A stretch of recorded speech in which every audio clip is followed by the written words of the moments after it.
Yeah, I'm gonna share my screen too. 1 second. And then, all right.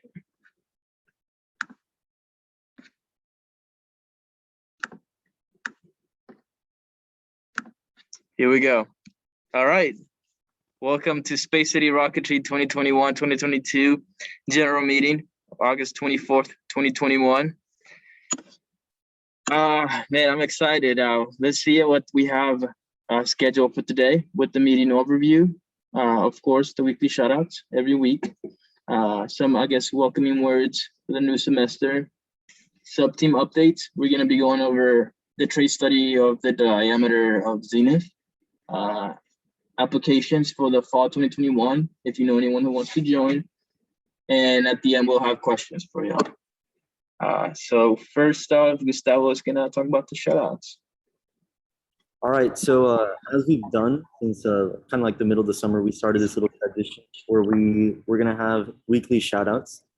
And this week, we're continuing the tradition, and we want to shout out everybody who worked on the trade studies for the diameter. It was a little bit of a curveball that we had, I guess, deciding whether or not to go with the CubeSat standards. And so we tasked everybody to come up with the trade studies. And everybody who did that the past 2 weeks, huge shout out to you guys. You did excellent work. I also want to give a huge shout out to Irvin for being an amazing project manager. He's been on top of it, I guess, behind the scenes. So maybe you guys will see some of that work pay off pretty soon here. So huge shout out to him. Thank you. I appreciate it. I appreciate that shout out. So this is the first meeting of the whole semester. So this is exciting. We have a high turnout today. I guess as we talked about before with Goose, is summer mode is over and now is it's time to work. It's time to work. So fall 2021 semester for the 21-2022 SCR year, this is going to be the beginning of a really, really, really big semester. And this is when all the work, all the design, all the building, all the documentation is going to start ramping up. Zenith is definitely the most ambitious AIAA project they've ever had.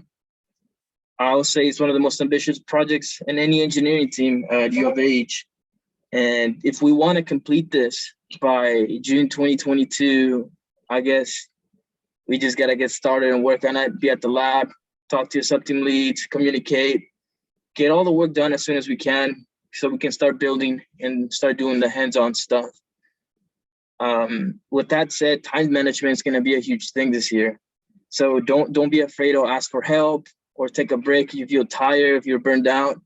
Because if you're feeling that way, we might not be able to work at our full capacity. But at the same time, too, have fun while we're learning. There's a lot of learning to do, especially about rockets. As I mentioned this to everyone in the interviews and everyone I met when I first joined the team, I didn't know anything about rockets, but now I do, and I really enjoy learning and working with everyone in the whole team. And when the new members join, it's going to get even better. We're going to start building stuff, the hands-on. We're going to learn a lot, and I'm excited to see every single one of you this year at the lab. Hopefully we can have in-person meetings in a classroom and see y'all there. And then I guess with the new semester comes a new meeting time, maybe a new meeting time. So on the right-hand side, we have a QR code so we can start scheduling the meeting time. So this year, 7 p.m. has been working for us for a very long time, but maybe y'all have class from 5:30 to 7 and you don't want to be rushing. So I guess this is for y'all to see what works best. And then we'll be looking at when to meet and see what works best for the team. Ideally, we stayed on Tuesdays, maybe a little later, but I guess up to y'all. And also right below that, we have the SCR team application form. So if you know anyone right now who wants to join, who's ready to be part of SCR and wants to contribute to a project that is bigger than us, send them a link. And we'll be talking a lot more about recruiting later on in this meeting. So I guess next up now is the sub-team updates. So this is how the order is going to vote for the sub-team updates. If you are not aware of what happened 2 weeks ago well, actually, it was more like 2.5 weeks ago. We came to realization that a 4-inch diameter rocket, a minimum diameter rocket, that was going to be basically touching the motor casing was too small to fit a payload CubeSat standards in there.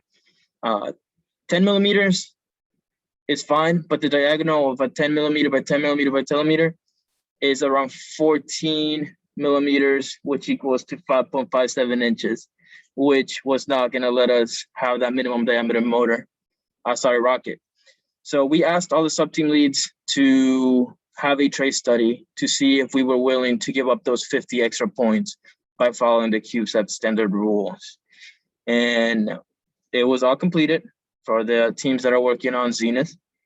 So I guess we're going to start first, talk about their trace study and what they've done over the last 2 weeks is structures with Haley. Yeah, so pretty much for the trace study, we decided that we wanted to mostly focus on ease of implementation and cost. We ended up deciding that 4-inch and 6-inch diameter will be about the same with us. While they both have their advantages and disadvantages, we'd be able to work with either of them. And everything pretty much just pointed out to us being able to work with either. This week, we also had a few more modular fin canister ideas that were presented to us by Evan and Eason. And then we are also going to try and do a wind attempt within the next week or two using the dry ice method that Eason had come up with. Thank you, Haley. Great job. Next up is 30K propulsion. Tala.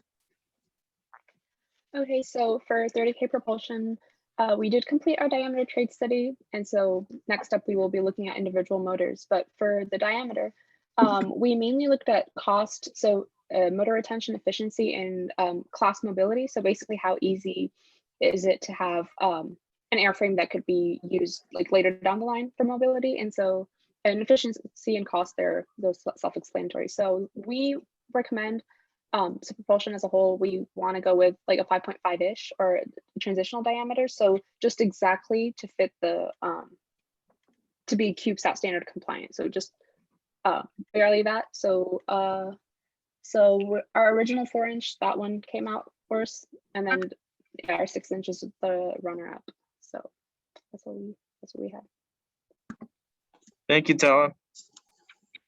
All right, next up is analysis. Ravi. Hello, everyone. My name is Ravi Desai. I'm the analysis sub-team lead. So for this week, we completed our diameter trace study, and we decided that we wanted to go with a 6-inch diameter option, or this would be the option that would be best suited for analysis. The 3 criteria we came up with was competition performance, ease of data collection, and ease of modeling. So competition performance is just talking about how well can the rocket perform within each option, and also taking into account any additional points for CubeSat. And for ease of data collection, we were looking at what flight data we wanted to collect during launch and how we could use that, if there were specific room for sensors that we wanted to include. And ease of modeling was just accounting for our responsibility to conduct FEA and CFD while also creating the CAD of Zenith. So taking all those into account, we decided to go with the 6-inch diameter. Also this week, we did plan to be done with the Siemens software download, but we did run into some issues with downloading that. So we reached out to Chris Penny, who is the Siemens liaison for the team. And hopefully we can get those issues sorted and get the software downloaded for all analysis members by the end of the week. And then we also decided on our lab meetings being on Fridays from 1 to 2 p.m. But obviously this is subject to change with any new members that join, and we'll be sure to find a time that is suitable for everyone. Thank you, Robin. Avionics, Yes, can you hear me? yeah, we can hear you. Awesome. So we did a trade study over a 4-inch or a 6-inch diameter rocket. We leaned towards 6-inch a little bit, but for the most part, it didn't seem to, it doesn't affect too much of avionics. One of the biggest factors to consider that would really change would be the thermocouplers. So we would have to use, in a 4-inch diameter rocket, we'd have to use much more expensive thermocouplers, the pad style thermocouplers. And those can tend to be a little bit pricey, but they would allow us to have the space and the clearance we would need to fit between the motor casing and the airframe. I guess there's not really an airframe, but the fin can. But in order to do something like that, it would be pretty expensive and it would increase the difficulty to construct. On a 4-inch on a 6-inch rocket, this is a mitigated issue as we can just use standard thermocouplers and some heat tape. And then we have wasted space. Just that was one of the criteria, just because we do have kind of a limit on how much space we have inside the rocket, and a lot of that space in a 6-inch rocket, avionics will not be able to use up, versus in a 4-inch space, we'll be able to use up a lot more of it. So just the space that we might be taking away potentially from another sub team, or maybe space for recovery to pack, that extra volume that they might have to pack the parachute. And then telemetry was one of the biggest factors that we looked at. Obviously, telemetry is a IREC requirement. We have to be able to have GPS locked onto our flight computers, and so we have to ensure that we were able to get telemetry. When you increase material, generally speaking, depending on the type of material, it will increase the overall, it'll increase the RSSI, so it'll decrease your connection strength. And so with the fact that we're using fiberglass allows it to be little to no change in this example, but it is easily one of the most important factors to look into. So it did take a high precedence. And then additive manufacturing, the ability to create rapid prototypes. If we increase the diameter of the rocket to 6 inches, rapid prototyping will take a little bit longer, but granted, we are using a 0.8 millimeter nozzle instead of a 0.4 millimeter. Our times are greatly reduced for printing. We can probably expect around a 24-hour print time versus somewhere around maybe like 16 to 12 hours for a 4-inch diameter rocket. So it would slow down just a little bit the rapid prototyping process, but quite honestly, outside of that, it wouldn't have too bad of an effect. Outside of the trade study there, we did some presenting over the different subsystems just to talk about what the potential ideas we can use.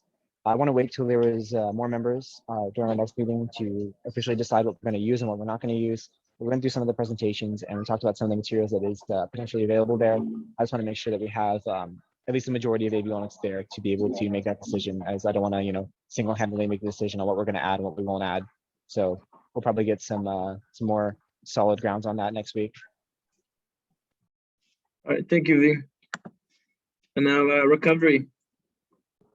Hey everyone, so for the trade study, most of the criteria were based on dimensions. So yeah, as you can see, we have volume, packing difficulty, bulkhead surface area. Those were all related to the dimensions and how different diameters would affect them. Separation force was pretty self-explanatory. Just the force to separate the rocket.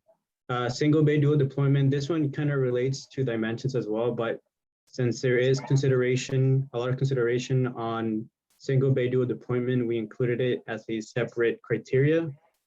And as you can see, for all of the criteria, having a bigger 6-inch diameter was significantly more beneficial, is because we have just way more space to have different hardware and to pack all the necessary stuff for recovery.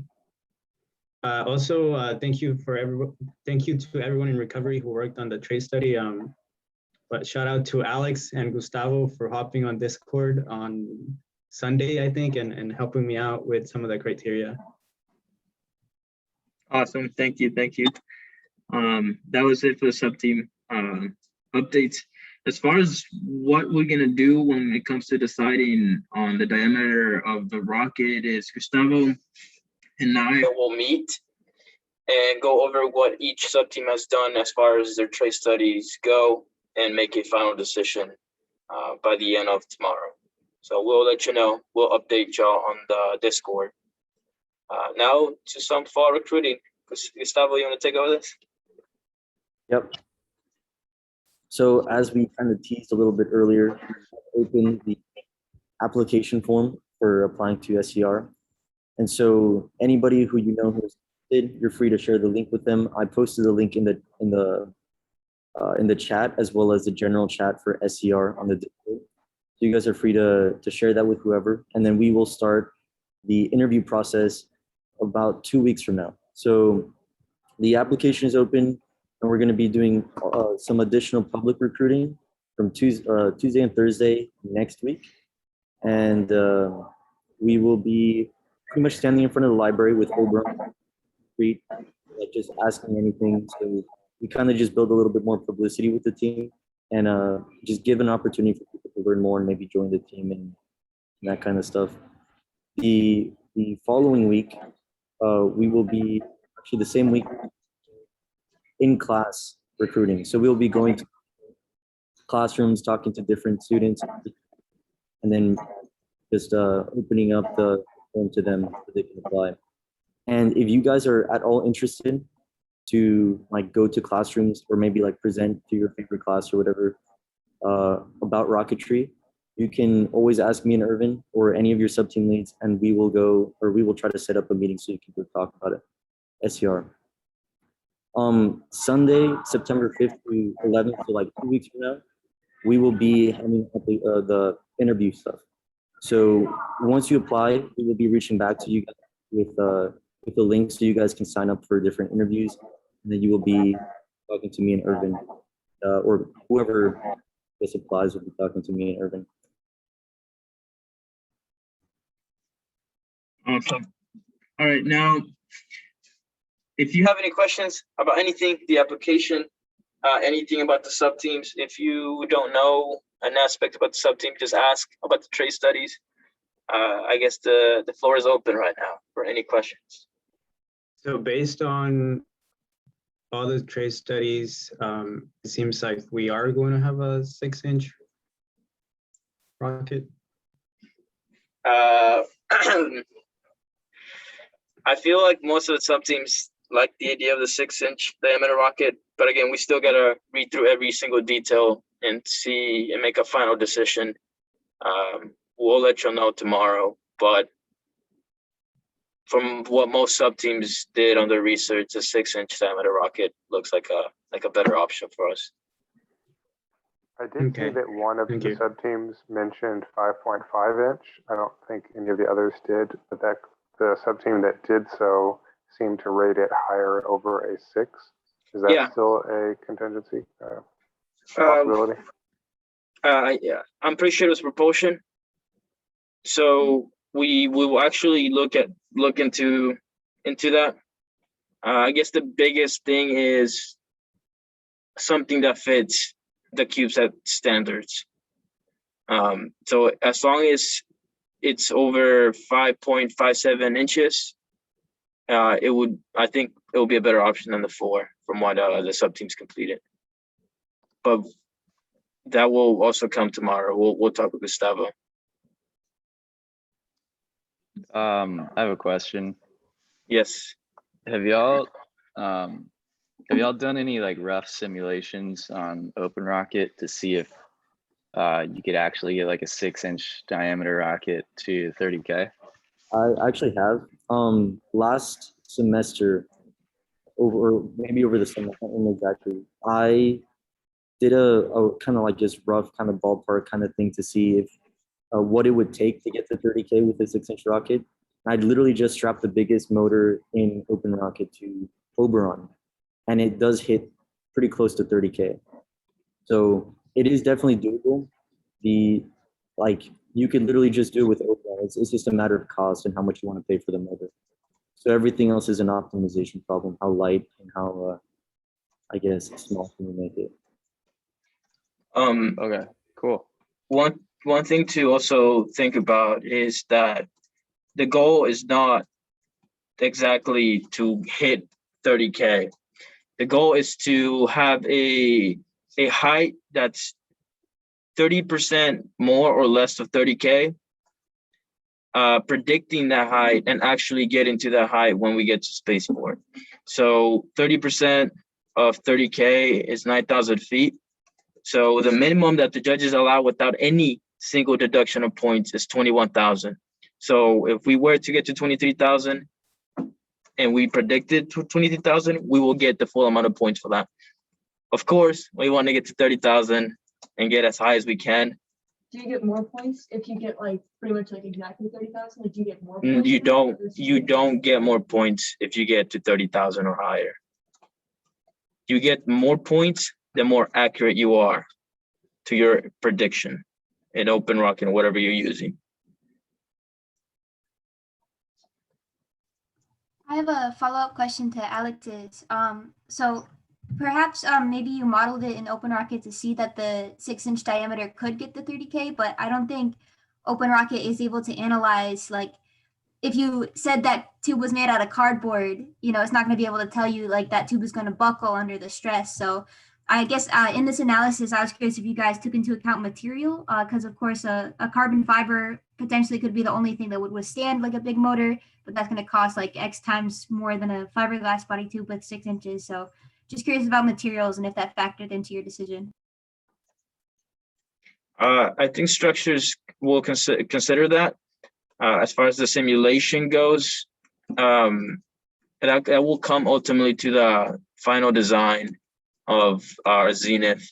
And one thing that we've been mentioning throughout the semester is, although we will minimize as much weight and use, and also our budget too, the one reason why we chose to, I guess, make the motor one of the last things in our decision of what motor we're going to be using is depending on what we have on materials, weight, that's the motor we're going to go with. So if we need a big, like a more powerful motor, then that's going to help us out. We know we can get to 30K as long as we minimize the weight or meet like the at least 30% less of the 30K.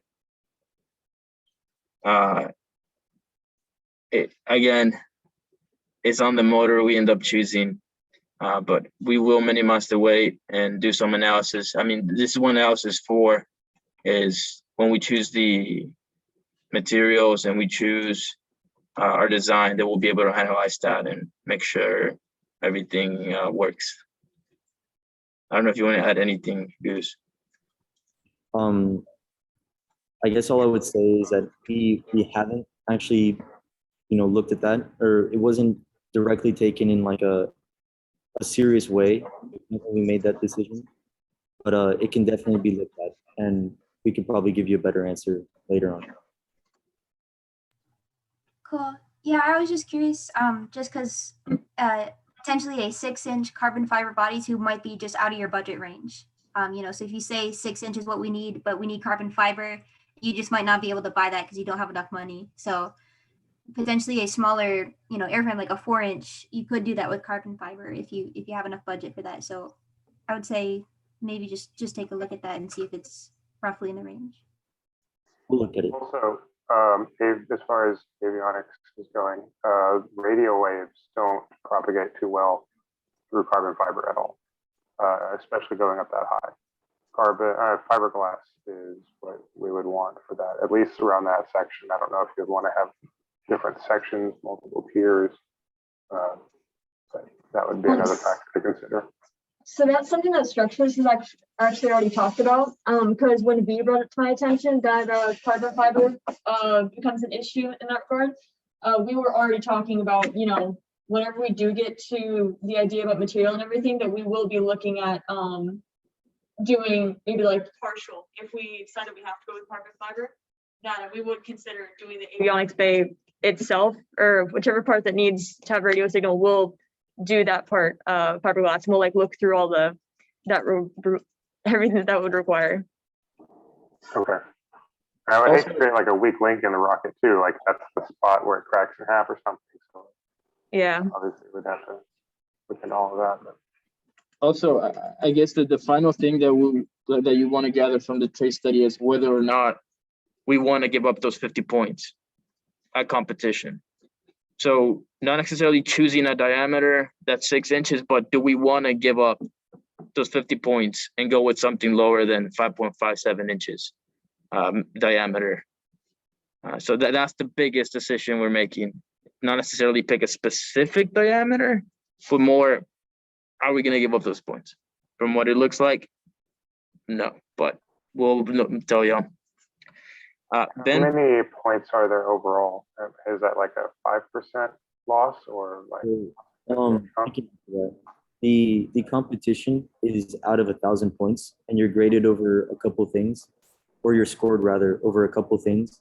One, like Urban was talking about earlier, is the place you can get to your predicted apogee, and as long as you're within 30% of 30K, then I guess that's full points for that.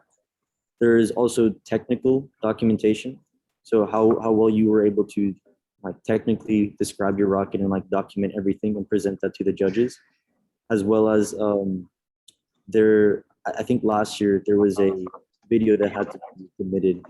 We were also scored on. So there's a couple things that go into it, and out of the 1,000 points, 50 points are towards 50 points are additional if I guess like 50 points if you use that standards. So having a payload that is 5.57 inches diagonally across. So it's not a huge amount of points that you're gaining by taking on the challenge of doing CubeSat standards, but once you're in the higher, I guess, categories of, or in the higher placement of teams, 50 points can be the difference. Another, like a podium spot or not, I suppose. Did y'all look at like last year's competition at all to like see how many teams would have actually like fallen into a different ranking if it was like a 50-point difference? I have not. I don't know if Goose has, but that's a good idea too. Whether or not they were within 50 points of each other, but I do know the higher scoring teams. So let's say somewhere in like the top 10 or so, 800 to 900 rank. So they aren't, I don't know if they're 50 points apart, but they are fairly close.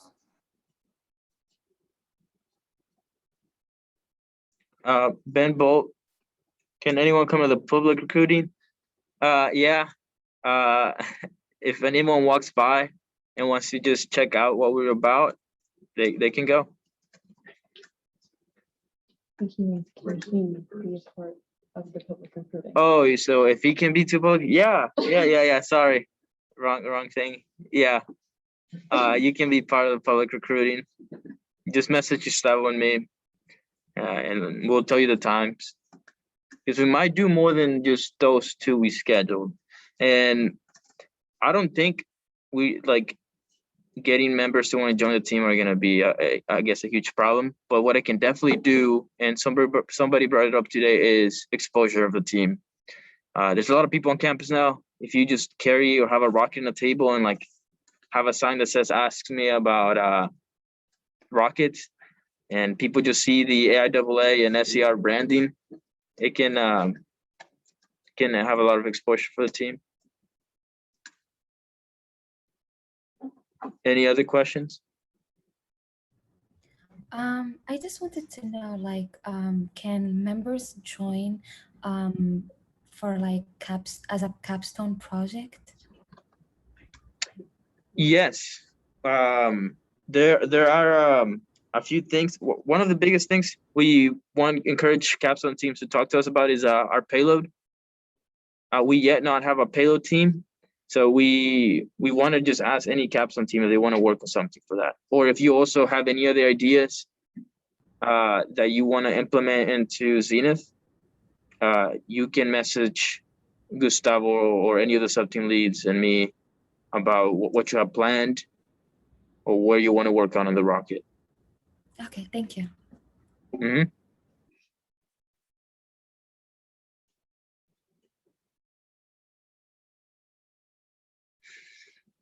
We will, Kurt. We will. I have a question.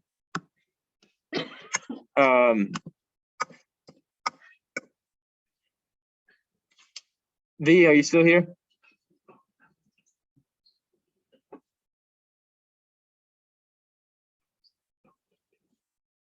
Hello?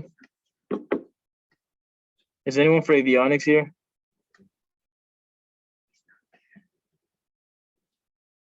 Okay, never mind. What's up? What's up, here, bro? Okay, all right. So I see that the criteria here of wasted space, a 6-inch diameter got the lower weighted score, but isn't having more space a better thing?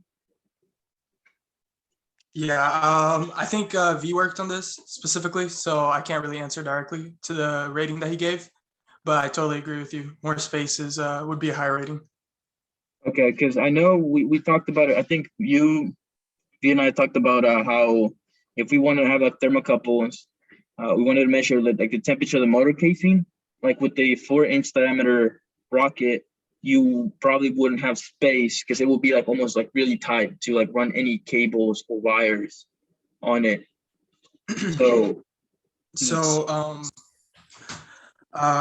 We were doing some research in the past week also on like sensors and SRAD stuff that we want to add. And I was looking into the thermocouples, and I found a couple of thermocouples like you mentioned that we can fit in slimmer, circumstances, like paper thin, that we could run it in there. But yeah, that's a secondary option. I would prefer, like from testing the thermocouples to putting them together, having more space in that region than not having more space, because then throughout the semester, if other people like propulsion or structures wants us to do more research, more data gathering in that region, we have the space to do it. Mm-hmm. Okay, that sounds good. Thank you, John. No problem. All right.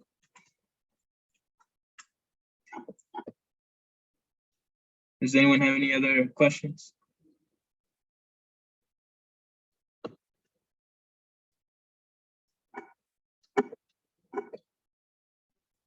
Oh, one big thing that I guess I'll add in is you guys are more than welcome within your sub team to set up and try to find the time that is best for you guys to meet. And I will try to be in the lab as much as possible. And so you guys are always welcome to come by, ask questions, learn about the rocket, and just anything. So feel free to check out the lab and see if anybody's there, or ask I guess in the Discord to see if anybody's there. Mm-hmm.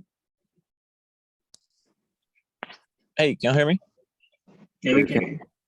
All right. Hey, actually, Gus, you just reminded me. Is there a limit on the amount of people that can be at the lab, or are we implementing a limit again, or has that been lifted? I know last year there was a 6-person limit that was agreed to with Dr. Hungerford.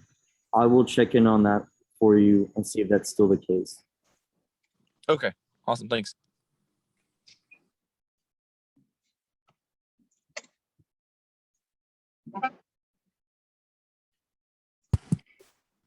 Quick question. Where is this? Where is the lab? Yeah, the lab that you guys are talking about. Okay. So I'll type it in the chat so you guys have it, and I'll put it on the general chat too, but it's room 407 in SR1. So Science and Research Building 1, floor 4, room 407. 407. All right, thanks.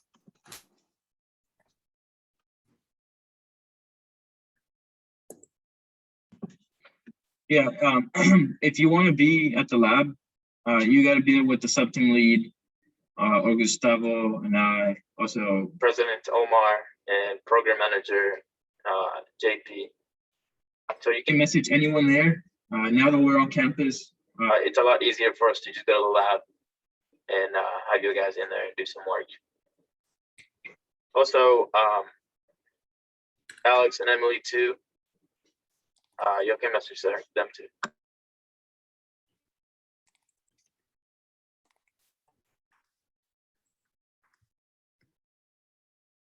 No more questions. All right, well, I'm gonna stop the recording. I'm gonna stop sharing my screen. Y'all are welcome to stay and chat about anything. I'll leave the meeting open. But thank you all for joining. This is when it all starts, all the hard work. If you have any questions about the team, just message Gustavo and I, and we'll be able to help you out. And I hope to see you all on campus this year.